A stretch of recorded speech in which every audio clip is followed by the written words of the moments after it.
Steps होते हैं। Analysis का पहला स्टेप क्या होता है?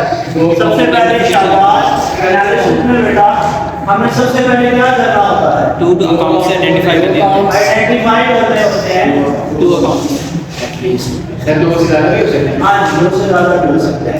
Identify two accounts two accounts involve. जो ट्रांजैक्शन में बेटे आवाज ना रहे, शामिल होंगे।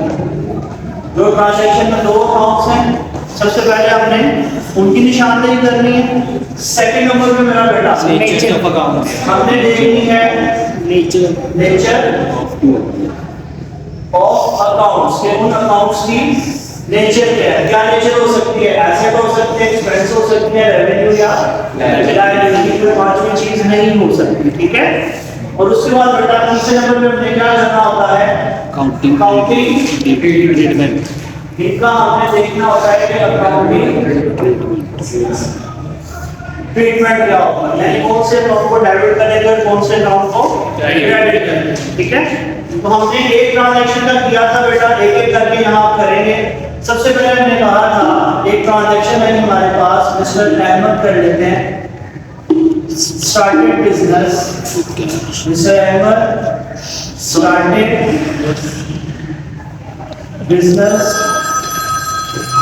with cash rupees 1 lakh। Mister Ahmed ने बिजनेस स्टार्ट किया 1 लाख रुपए से, ठीक है। तो सबसे पहला हमारा स्टेप क्या है कि हमने देखना है इसमें दो अकाउंट्स कौन से इन्वॉल्व है। तो सबसे पहला अकाउंट कौन सा इन्वॉल्व है? सबसे पहले तो कैश को इन्वॉल्व है। सबसे पहले कौन सा अकाउंट है? कैश। और बेटा ऑनर जो पैसा लेके आता है उसके लिए कौन सा ऐड यूज किया जाता है? कैपिटल। तो कैश का अकाउंट इन्वॉल्व है और कैपिटल का अकाउंट इन्वॉल्व है, ठीक है। कैश की कैटेगरी क्या है? 1 लाख। कैश की नेचर क्या है चारों में से? एसेट। कैश की नेचर है बेटा एसेट। और कैपिटल की नेचर क्या है? लायबिलिटी। कैपिटल की नेचर क्या है? लायबिलिटी। अब मुझे बताओ कैश बिजनेस में बढ़ना कि कम हो रहा है? जब भी एसेट बिजनेस में बढ़ता है तो कौन सा इफेक्ट आता है? लायबिलिटी। और लायबिलिटी बिजनेस की बढ़ रही है कि कम हो रही है? लायबिलिटी भी बिजनेस की बढ़ रही है। तो लायबिलिटी जब बढ़ती है तो क्रेडिट इफेक्ट देती है, ठीक है।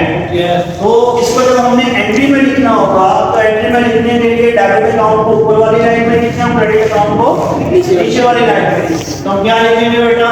कैश अकाउंट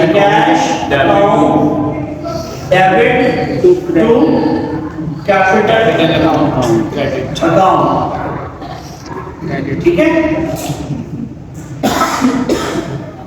अच्छा ये फिलहाल आपने एक फॉर्मेट यूज करा, ठीक है। ये मैंने आपको रीजन बता दी थी कि आप उसको किसी भी तरह लिख सकते हो, लेकिन एग्जामिनर ने आपको, क्योंकि आपका बहुत बेसिक लेवल है तो बेसिक लेवल में छोटी छोटी चीजों को भी वो जरूर चेक करें। क्लियर है? ये तो हम यहाँ तक तो हमने ऑलरेडी क्या कर लिया था, पढ़ लिया। क्लियर? अब अगली ट्रांजैक्शन पे आते हैं। बेटा कहना है ही परचेज building, क्या लिखते हैं? Building. he purchased building for rupees 50,000। उसने 50,000 की बिल्डिंग ली। अच्छा बेटे यहाँ पे आपने याद रखना है कि जब आपको ट्रांजैक्शन बिल्कुल खामोश है ना तो वो हमेशा कैश ट्रांजैक्शन है। वो कौन सी ट्रांजैक्शन है? Cash transaction. अब उसने यहाँ पे आपको नहीं बताया बिल्डिंग खरीदी है, पेमेंट की है कि नहीं, तो आपकी एक ही असम्पशन है कि पेमेंट हमने कर दी है। अगर पेमेंट नहीं की होगी तो वो क्वेश्चन में, वो ट्रांजैक्शन के अंदर वाज़ेह उसका हिंट देगा।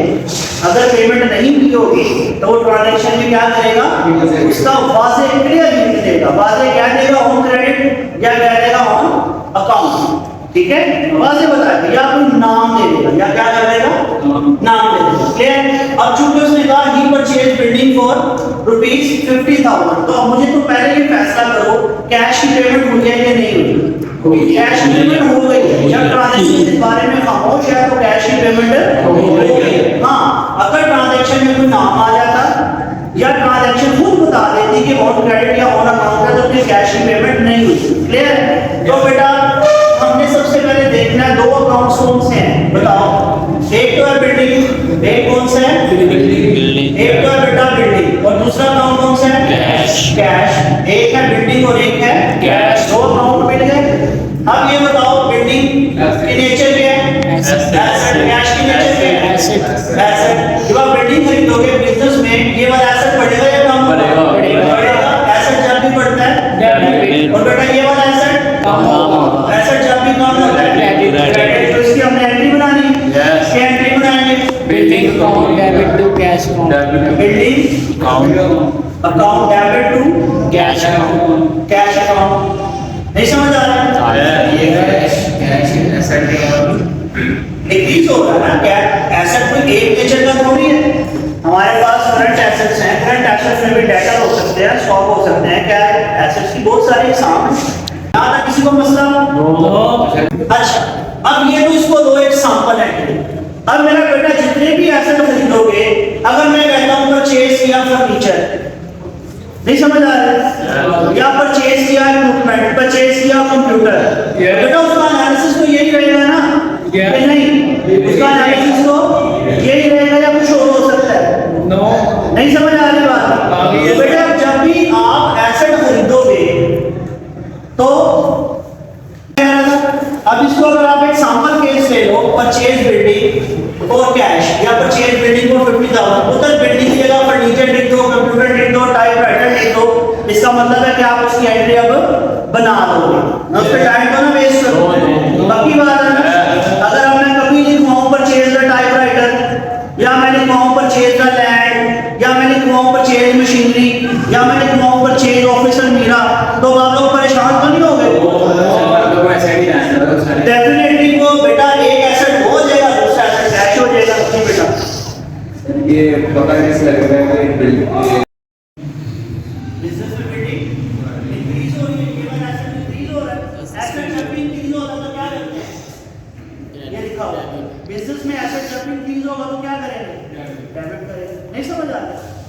और दूसरा एसेट कैश है, कैश कम हो रहा है, एसेट जब भी बिजनेस में कम होगा तो क्या करेंगे? क्रेडिट करेंगे। क्लियर है बेटे यहाँ तक? ओके, यहाँ से एक स्टेप आगे चलें। इसको मिटा दूं? ये वैसे भी आपको वीडियो में मिल जाएगा ना, कर लिया तो? नहीं तो ये भाई बच्चे शेयर कर देगा सबके साथ। चलो अब ये देखो यार, इसी को हमने क्या कर दिया। अच्छा, अब मैं दोबारा आपसे कंफर्मेशन दे रहा हूँ कि अगर जब कोई भी एसेट खरीदा जाएगा तो एंट्री कर लोगे ना? अब तो गलत नहीं होनी चाहिए। अब हमारे पास गलती की गुंजाइश नहीं है। नहीं, पता हो गया? अच्छा बेटा इधर देखो, कहता है परचेज बिल्डिंग ₹50,000 फ्रॉम मिस्टर एहसान, फ्रॉम मिस्टर एहसान। अब जब ट्रांजैक्शन में नाम आ गया ना, तो ये उसका इंडिकेशन है कि क्रेडिट ट्रांजैक्शन है। ये उसका इंडिकेशन है कि ये क्या है? क्रेडिट ट्रांजैक्शन है। बात समझ रहे हो कि नहीं? बात सब समझ रहे हो? अब मुझे बताओ मेरा बेटा, दो अकाउंट कौन से हो जाएंगे? एक हो जाएगा बिल्डिंग और एक हो जाएगा मिस्टर एहसान। क्या हो जाएगा? मिस्टर एहसान। बेटा गौर से देखो, बात में नोट करो। एक हो जाएगा बिल्डिंग और एक हो जाएगा मिस्टर। कोई प्रॉब्लम तो नहीं आता? क्लियर है? किसी को नहीं? अच्छा आप मुझे बताओ, बिल्डिंग कौन सा नेचर रखता है? एसेट। बिल्डिंग की नेचर क्या है? अच्छा, मिस्टर एहसान क्या है? लायबिलिटी है। शाबाश, क्योंकि अपने इसके पैसे देने हैं। टेक्निकली इसको क्या नाम देंगे? क्रेडिटर। टेक्निकली क्या नाम देंगे? क्रेडिटर या वेंडर।